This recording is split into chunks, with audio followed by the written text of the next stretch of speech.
स्वागत है आपका याकूब 5 के चौथे दिन के अध्ययन में। इस सप्ताह हमने बात की एक ऐसा जीवन जीने के बारे में जहां हमारा परिचय हमारी धन संपदा नहीं पर हमारा विश्वास है। पिछले 2 दिन हमने बात की धैर्य के बारे में, कैसे हमारा विश्वास हमें धैर्य उत्पन्न करना चाहिए। और हम आज और कल चर्चा करेंगे प्रार्थना के विषय में। याकूब अपनी इस पत्री का समापन करता है प्रार्थना के बारे में बात करते हुए।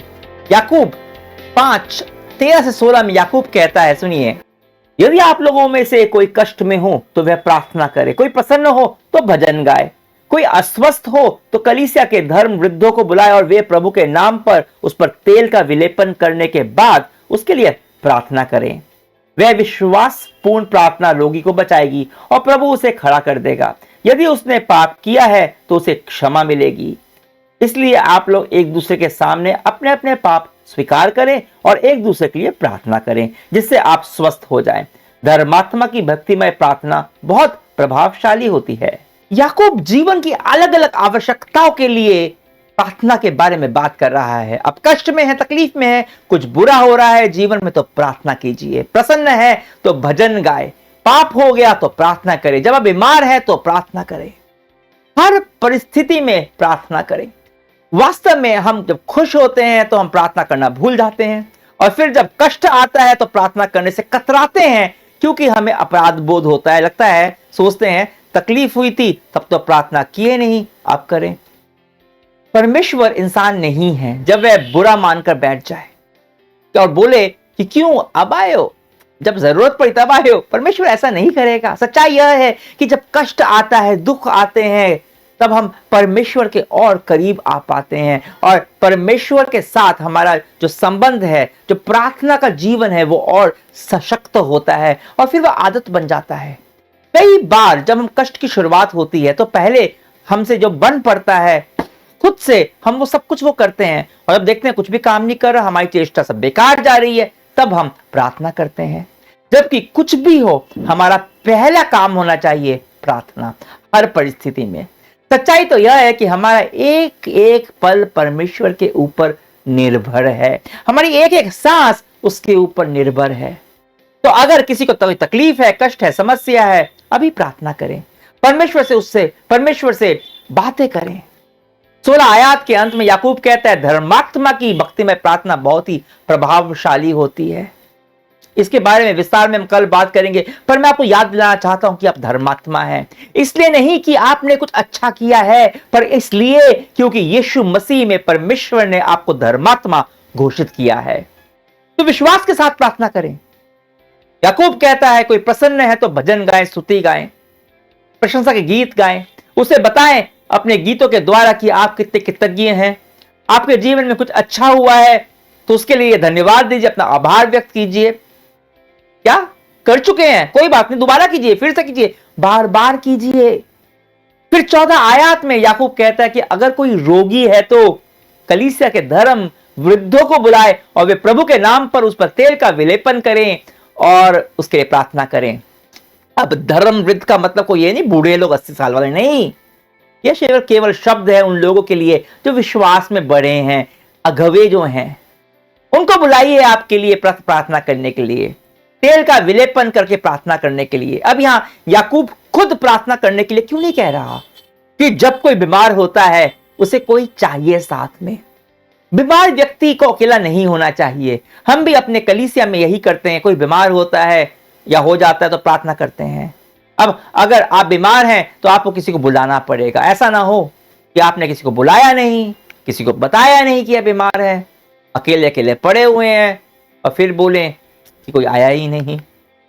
अगर आप बीमार हैं या कोई भी, उसे अकेला नहीं रहना चाहिए। मंडली के अगुवे तक खबर पहुंचाइए, भिजवाइए, ताकि वह आपके लिए प्रार्थना कर सके। हो सके तो सर पर थोड़ा सा तेल लगकर प्रार्थना कर सकते हैं, जैसा कि बाइबल में लिखा है। तेल बाइबल में पवित्र आत्मा के अभिषेक का एक चिन्ह है। यह परमेश्वर के साथ हमारी सहभागिता का भी चिन्ह है। तेल में कोई विशेष औषधि गुण नहीं है। हो सकता है कि उस समय लोग तेल को चिकित्सा का भी एक उपयोग, चिकित्सक के लिए उपयोग में लाते हों। मैं एक चिकित्सक पद्धति को जानता हूं, शायद उसको अरोमा थेरेपी बोलते हैं, जहां सुगंधित तेलों के द्वारा चिकित्सा की जाती है। पर तेल लगाना उस समय एक चिकित्सा करने का तरीका था। तो धर्मवृद्ध आए, वो तेल लगाएं। और उसके बाद प्रार्थना करें। पर यहाँ पे हम हमारे लिए आज की तारीख में, क्योंकि अब तो हम डॉक्टर के पास जाते दवाइयां लेते हैं, तो तेल मुख्यतः हमारे लिए पवित्र आत्मा की संगति का चिन्ह है। यह जो बीमार है उनके दिल को सांत्वना देता है, और बाइबल यहां कहती है वह विश्वासपूर्ण प्रार्थना रोगी को बचाएगी और प्रभु उसे खड़ा कर देगा। इसका मतलब यह है कि जिसके लिए भी हम प्रार्थना करेंगे वह स्वस्थ हो जाएगा। क्या उसका मतलब यह है? मेरे साथ ऐसा हुआ है कि मैं किसी के लिए प्रार्थना कर रहा था और वह व्यक्ति मर गया। क्या मेरे विश्वास में कमी थी? कई बार हम कहते हैं विश्वास से प्रार्थना नहीं की होगी। या मरीज के विश्वास में कमी थी, या उसके परिवारजनों के विश्वास में कमी थी? क्या परमेश्वर के पास कोई ऐसा यंत्र है जिससे वह हमारे विश्वास को मापते हैं? बाइबल के हिसाब से इसका कोई भी मतलब नहीं निकलता। यीशु ने कहा था कि तुम्हारा विश्वास अगर एक राई के दाने के बराबर होगा, बस उतना ही काफी है। उतना विश्वास काफी है, थोड़ा सा, जरा सा। और परमेश्वर की करुणा उस व्यक्ति के लिए जो बीमार है, बीमार है तो उसके आरोग्य के लिए प्रार्थना करना हमारी प्राकृतिक इच्छा होनी चाहिए, और यह सही अभिलाषा है, सही इच्छा है। और मेरे को इसके विश्वास के साथ प्रार्थना करनी चाहिए कि परमेश्वर उसे चंगा करे। पर मैं बताऊं, एक समय के बाद शायद मैं चाहूंगा कि मैं मरकर यीशु के पास चला जाऊं। चंगा होना नहीं चाहूंगा एक समय के बाद। सच्चाई तो यह है कि शरीर को एक दिन मरना ही है, और फिर जब यीशु वापस आएंगे और हमें पुनरुत्थान का शरीर मिलेगा, तब हमें कोई रोग रहेगा ही नहीं, और परमेश्वर हम सबको खड़ा करेगा। या तो परमेश्वर हमें अभी चंगा करेगा या अनंत काल में। तो हम प्रार्थना करते हैं विश्वास के साथ, या तो परमेश्वर उसे अभी उसके रोग से चंगा कर, या फिर हम देखेंगे, मैंने अपनी सेविकाई में कई ऐसे चमत्कारिक रूप से मैंने लोगों को चंगा होते हुए देखा है। पर कई बार हमें इंतजार करना पड़ता है, थोड़ा समय लगता है चंगाई होने में, या कई बार हमें अनंत काल का इंतजार करना पड़ता है। जब हम रोगियों के लिए प्रार्थना करते हैं तो हम परमेश्वर को अपनी इच्छा बताते हैं, हमारी इच्छा उस व्यक्ति के लिए कि परमेश्वर उसे चंगाई के दे, शारीरिक रूप से चंगाई दे, पर साथ में उसको भरोसे के साथ परमेश्वर के हाथों में छोड़ देते हैं। ध्यान रखिएगा, समय सारिणी हमारी नहीं, परमेश्वर की है। तरीका हमारा नहीं, परमेश्वर का है। मेरे चर्च में एक दंपत्ति है, जवान दंपत्ति है। उनकी माँ को, जो हस्बैंड जो है, जो पति उसके माँ को उस कैंसर से पीड़ित थी, बहुत ही कष्ट में थी। हम सब उसकी चंगाई के लिए प्रार्थना कर रहे थे, पर वो नहीं बची, एडवांस स्टेज में थी, वो नहीं बची। और पता है इस दंपत्ति ने क्या गवाही दी? परमेश्वर ने हमारी प्रार्थना सुन ली और उसे घर बुला लिया। वे कष्टों से मुक्त यीशु के साथ पूरी तरह से स्वस्थ है। यह है विश्वास और भरोसा, और यह सच्चाई है। परमेश्वर किसे कैसे स्वस्थ करेंगे यह उन पर निर्भर है, पर हम पूरे विश्वास के साथ प्रार्थना में परमेश्वर को अपनी इच्छा बताते हैं, इस बात का भरोसा करते हुए कि वह हमारी सारी प्रार्थना को सुनता है और वह अपनी योजना और प्रतिज्ञा के हिसाब से उसका उत्तर भी देता है। पर जब कोई बीमार होता है तो हमारा फर्ज है कि उसके लिए प्रार्थना करें, उसकी सेवा करें, उसकी चिकित्सा करवाएं। अगर कोई मंडली का हिस्सा है तो किसी को भी अकेले बीमार होने की जरूरत नहीं होनी चाहिए। अगर ऐसा होता है तो वह उस मंडली के विश्वास की वास्तविकता पर एक बहुत बड़ा प्रश्न चिन्ह है, क्योंकि उन मंडली में यीशु मसीह का प्रेम नहीं दिख रहा। परमेश्वर ने बीमार भाई बहनों को यीशु का प्यार महसूस कराने के लिए हमारे हाथ में सौंपा है, और जब उसके लिए हम जब प्रार्थना करते हैं तो उसकी चंगाई में 3 चीजें शामिल होती हैं। एक है यीशु मसीह का प्रेम जो हमारे माध्यम से उसे मिलता है, चिकित्सा, और परमेश्वर की उसके लिए योजना। हर विश्वास की प्रार्थना परमेश्वर की योजना के अनुसार करती है, पर हमारे उसके साथ मौजूदगी उसके शारीरिक रूप से ठीक न भी शायद कर सके, पर मन और आत्मा को स्वस्थ करती है, चंगा करती है। क्योंकि जब कोई शारीरिक रूप से रोगी होता है तो उसका मन में कष्ट होता है, निराशा होती है, अकेलापन रहता है। चंगाई केवल शारीरिक नहीं, मानसिक और आत्मिक भी होती है। और इसका मतलब यह भी है कि जब आप बीमार हो, आप अकेले हैं, अपने मंडली को खबर भेजें ताकि वे लोग आ पाए। अपनी तकलीफ, अपनी बीमारी छिपाए नहीं। परमेश्वर ने हमें सहभागिता दी है ताकि हम अपना दुख दर्द बांट सकें, और अपनी तकलीफ को सबसे छिपाकर रखना हिम्मत नहीं है, अविश्वास की निशानी है। यह एक सच्चे यीशु विश्वासी का आचरण नहीं है। एक सच्चा यीशु का विश्वासी दूसरों पर अपनी निर्भरता को स्वीकार करता है। ठीक उसके बाद याकूब कहता है कि यदि किसी ने पाप किया है तो क्षमा मिलेगी। याकूब यह नहीं कह रहा कि सारी बीमारी पाप के कारण होती है। वह यह नहीं कह रहा कि पाप की क्षमा मिलेगी। वह कह रहा है अगर आपने पाप किया हो तो क्षमा मिलेगी। अधिकतर बीमारी के पीछे शारीरिक कारण होते हैं, पर कई बीमारी के पीछे आत्मिक कारण भी होते हैं।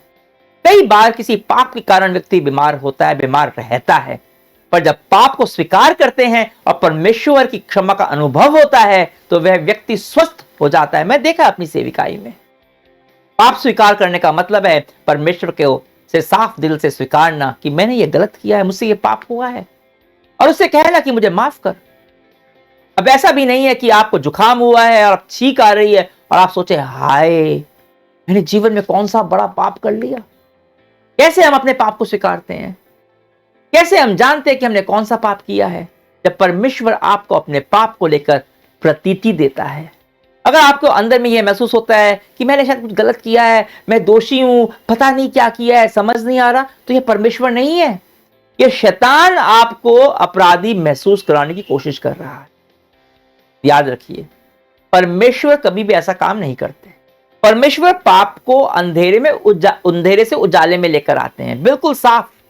आपको अपने जीवन में कुछ परिणाम दिखाई देते हैं, आपको लगता है कि मैंने शायद से कुछ पाप किया है। आप परमेश्वर से पूछते हो कि परमेश्वर ये जो हो रहा है मेरे जीवन में क्यों हो रहा है, क्या मैं कोई पाप किया? और बुम, परमेश्वर उस पर रोशनी डाल देते हैं। वे आपको अपने वचन से बता सकते हैं, वे आपको उपदेश से बता सकते हैं, कोई गाना सुन रहे हैं उसमें से बता सकते हैं, कोई फिल्म देख रहे हैं उसमें से आपको उस पाप का एहसास हो सकता है, पर परमेश्वर आपको साफ साफ प्रतीति देता है आपके पाप के बारे में, बिल्कुल साफ। और जब आपको पाप का बोध होता है तो आप स्वीकार करते हो। क्या करते हो? स्वीकार करने के लिए बाइबल कहती है आप लोग एक दूसरे के सामने अपने अपने पाप को स्वीकार करें और एक दूसरे के लिए प्रार्थना करें। अब इसका मतलब यह नहीं है कि हर किसी को चर्च में जाकर अपने पापों का बखान करना शुरू करें, ऐसा मत कीजिएगा। नहीं, आप अपने पापों को एक भरोसेमंद व्यक्ति के सामने स्वीकारते हो।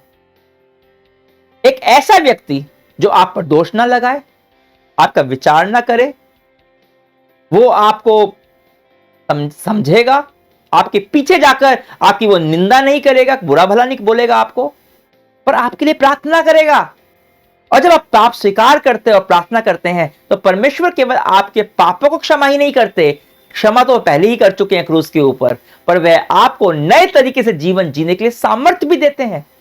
और वह विश्वासी जिस पर आप भरोसा करके आपने अपना पाप को स्वीकार किया था, जिसके सामने, जिसने आपके लिए प्रार्थना की थी, प्रार्थना कर रहा है, वह आपको जवाबदेह रखता है, जिसलिए कहीं आप वापस से प्रलोभन में ना पड़ जाएं।